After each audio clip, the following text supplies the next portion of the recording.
À 23 ans, Adnan Januzaj dispute déjà sa deuxième Coupe du Monde. Longtemps considéré comme un crack, l'attaquant se retrouve d'abord dans la liste de Marc Wilmots pour le Brésil. C'était il y a 4 ans, alors qu'il évoluait à Manchester United. En perte de vitesse ensuite et ces dernières années, Januzaj disparaît quelque peu des écrans radars, mais revient en trombe à l'approche de ce mondial en Russie. Résultat, une deuxième Coupe du Monde pour l'attaquant de la Real Sociedad qui n'a, tenez-vous bien, jamais disputé le moindre match de qualification.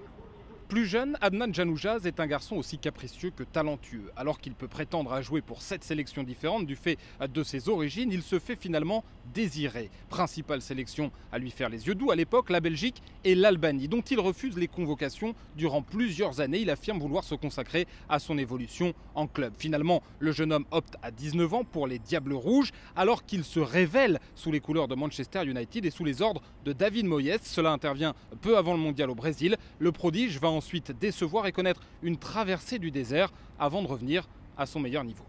En Liga, la saison passée, le bilan de Adnan Januzaj est plutôt flatteur. 18 apparitions, 10 matchs comme titulaire, 3 buts et 5 passes décisives. En Espagne, le jeune homme a retrouvé le sourire et son meilleur niveau. De quoi lui permettre de frapper de nouveau à la porte de la sélection. Il a tapé dans l'œil de Roberto Martinez, son sélectionneur. Revenu à son meilleur niveau, il espère désormais montrer aux yeux du monde entier de quoi il est capable. Lui dont l'un des premiers entraîneurs se souvient d'un match au cours duquel l'équipe avait gagné 23-0 et au cours duquel le Belge avait inscrit 17 buts.